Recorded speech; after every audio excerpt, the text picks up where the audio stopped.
बात है लौंडे में।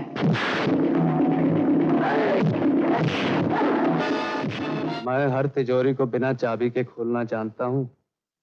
अपनी उंगलियों से तिजोरी तो खोल लोगे, लेकिन माल संभालने के लिए बाजुओं में दम चाहिए। पार्टनर, जुए में हारेंगे तो मोहब्बत में जीतेंगे। मैं जुए की कमाई पे टैक्स नहीं देता। पहले कमा तो लो। 30 मार्च 1976 को रिलीज एक्शन क्राइम ड्रामा से भरी नल्ले पे दहला में लीड रोल में सुनील दत्त, विनोद खन्ना, सायरा बानू, बिंदु, प्रेमनाथ, रणजीत, अनवर हुसैन और ओम प्रकाश के अलावा कई और कलाकार नजर आए थे। फिल्म के डायरेक्टर थे राज खोसला, प्रोड्यूसर थे खुद सुनील दत्त, संगीतकार थे R.D. बर्मन, तो गीतकार आनंद बख्शी और फारूक केसर के लिखे 5 सॉन्ग रखे गए थे। सभी सॉन्ग में बतौर प्लेबैक सिंगर आवाज दी थी किशोर कुमार, मन्ना डे, अजीज नजन, लता मंगेशकर और आशा भोसले ने। सॉन्ग थे मैं चोरों की रानी हूँ और चोरों के राजा तुम हो, सावन का महीना आ गया हो। सुन ले तू बेटी मेरी, की जुबान पर अपना नाम है पहला। माशूक अपने शबाब में करते हैं पर्दा हिजाब में। फिल्म का गीत संगीत अच्छा था, लेकिन इतना पॉपुलर नहीं हो उसका।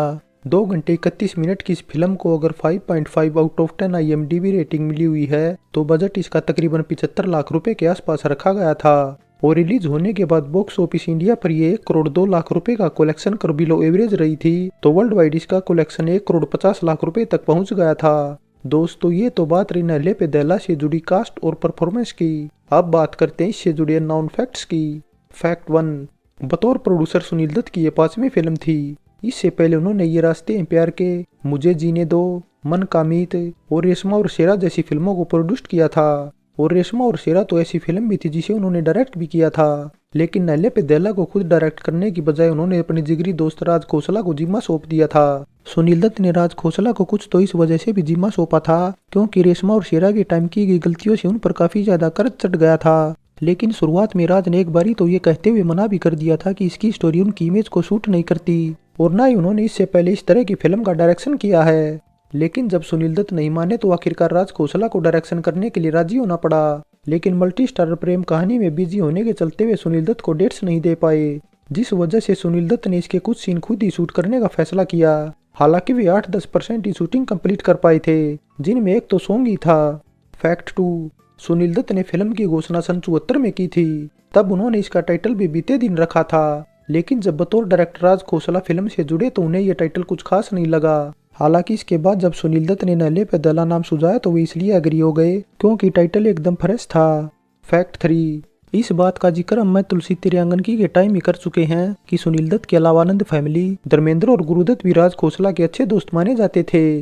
लेकिन बावजूद इसके बतौर हीरो सुनील दत्त की मेरा साया और चिराग को ही राज खोसला ने डायरेक्ट किया था। बतौर डायरेक्टर प्रोड्यूसर जोड़ी नल्ले पे दहला के जरिए दोनों न केवल पहली बार साथ काम कर रहे थे, बल्कि ये दोनों की साथ में फाइनल फिल्म भी बनकर रह गई। और बेशक ये फाइनल फिल्म थी, लेकिन बावजूद इसके दोनों की दोस्ती अटूट थी, क्योंकि इसके बाद जब सुनील संजय दत्त को रॉकी से लॉन्च कर रहे थे तभी शूटिंग के दौरान नरगिस की तबीयत खराब होने से उन्हें अमेरिका जाना पड़ा। लेकिन बावजूद इसके वे चाहते थे कि फिल्म की शूटिंग लगातार जारी रहे, इसलिए वो शख्स राज खोसला ही थे जिन्होंने सुनील दत्त की गैर हाजिरी में कुछ सीन शूट किए थे। फैक्ट 4, फिल्म में प्रेमनाथ, अनवर हुसैन, रणजीत और देव कुमार के अलावा कई और कलाकारों के नेगेटिव रोल रखे गए थे, लेकिन सभी में प्रेमनाथ मेन विलन थे। हालांकि उनके रोल के लिए पहले प्रेम चोपड़ा को कंसीडर किया गया था, लेकिन कास्ट फाइनल करते टाइम और प्रेमनाथ पर लगा दी। प्रेमनाथ की लुक सबसे अलग थी तो उनका बोला डायलॉग कोपाकोबाना भी फिल्म का सबसे पॉपुलर डायलॉग था, जो एक अमेरिकन सिंगर बैरी मिल्लो के फेमस सॉन्ग कोपाकोबाना से इंस्पायर्ड था। कोपाकोबाना। फैक्ट 5, विनोद खन्ना सुनील दत्त को अपना गॉड फादर मानते थे क्योंकि उन्होंने सन 69 में मन का मीत के जरिए बॉलीवुड में डेब्यू किया था, जिसके प्रोड्यूसर सुनील दत्त ही थे और उन्होंने ही विनोद खन्ना की काबिलियत को पहचाना था। सुनील दत्त विनोद खन्ना को इतने पसंद करते थे कि सन 71 में अपनी मोस्ट अवेटेड रेशमा और शेरा में भी उन्हें रोल दिया था। हालांकि नल्ले पे दहला सुनील दत्त के प्रोडक्शन में बनी ऐसी फिल्म थी जिसमें विनोद खन्ना लास्ट बार नजर आए थे। फैक्ट 6, बतौर डायरेक्टर राज खोसला की ये पहली ऐसी फिल्म थी जिसमें उन्होंने किसी हीरोइन के इतने हॉट सीन शूट किए थे। और शादीशुदा होने के बावजूद सायरा ने अपने ग्लैमर के तरीके से उस टाइम सिल्वर स्क्रीन पर आग लगा दी थी। हालांकि सायरा कुछ तो इस वजह से भी फिल्म करने को तैयार हुई थी क्योंकि सुनील दत्त और दिलीप कुमार अच्छे दोस्त थे, लेकिन बावजूद इसके नल्ले पे दला उनकी लास्ट फिल्मों में से एक बनकर रह गई क्योंकि इसके बाद आई सभी फिल्में डिले होकर ही रिलीज हुई थी। फैक्ट 7, बतौर प्रोड्यूसर सुनील दत्त ने पहली बार पंचमदा से संगीत तैयार करवाया था, वरना इससे पहले वे जयदेव वर्मा और रवि पर भरोसा करते थे। फैक्ट 8, नल्ले पे दला टाइटल से इसके बाद सन 1990 में मोहसिन खान, एकता और प्रेस रावल को लेकर HR प्रोडक्शन ने एक फिल्म की घोषणा की थी जिसे हैदर चौधरी और रूप राजदान प्रोड्यूस कर रहे थे तो अजीत कुमार डायरेक्शन कर रहे थे, लेकिन कुछ वजहों से इसे डिब्बा बंद कर दिया गया। लेकिन इसके 6 सालों बाद एक बार फिर से इसी टाइटल से सन 1996 में शत्रुघ्न सिन्हा, मोनिका बेदी, रितु सुपुरी और मोहन जोशी को लेकर एक बार फिर घोषणा की गई जिसका डायरेक्शन सिकंदर भारती करने वाले थे, लेकिन कुछ वजहों से ये भी डिब्बा बंद कर दी गई। हालांकि इसके बाद भी इस टाइटल का इस्तेमाल कहाँ रुकने वाला था। सन 2001 में संजय दत्त और सैफ अली खान को लेकर एक बार फिर से इसी टाइटल से एक और फिल्म की घोषणा कर दी गई, लेकिन तकरीबन 80% शूटिंग कंप्लीट होने के बाद इसे रोक दिया गया और बाकी बची शूटिंग कर 2007 में रिलीज किया जा सका। और टाइटल की ही बात चल रही है तो सुनील दत्त बॉलीवुड के ऐसे हीरो थे जिनकी फिल्मों के टाइटल बाद में बनी फिल्मों के सबसे ज्यादा रखे गए थे और नल्ले पे दला उन्हीं में से एक थी जो लेट ही सही लेकिन सन 2007 में संजय दत्त और सैफ अली खान के साथ रिलीज हुई थी। इसके अलावा सुनील दत्त की जमीन आसमान और गुमराह भी ऐसे टाइटल थे जो संजय दत्त की फिल्मों के भी थे।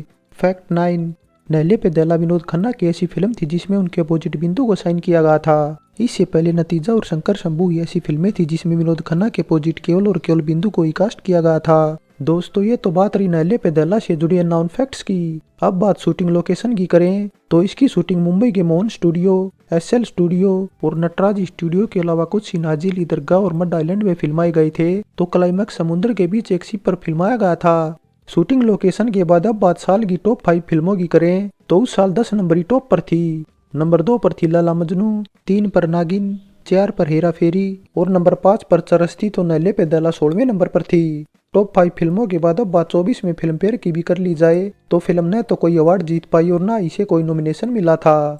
फाइनली दोस्तों फिल्म में अगर सभी की परफॉर्मेंस को छोड़ दे तो इसकी स्क्रिप्ट और एडिटिंग में कुछ कमियां थी। ऐसा लगा राज खोसला ने मानो भारी मन से इसकी शूटिंग कंप्लीट की थी जिसकी भरपाई काफी हद तक सुनील दत्त, विनोद खन्ना और सायरा बानो की तिकड़ी ने पूरी न की होती तो ये फ्लॉप भी हो सकती थी। और दोस्तों अगर आपको हमारे द्वारा दी गई जानकारी पसंद आई है तो कमेंट, लाइक और शेयर करने के साथ चैनल सब्सक्राइब जरूर करें।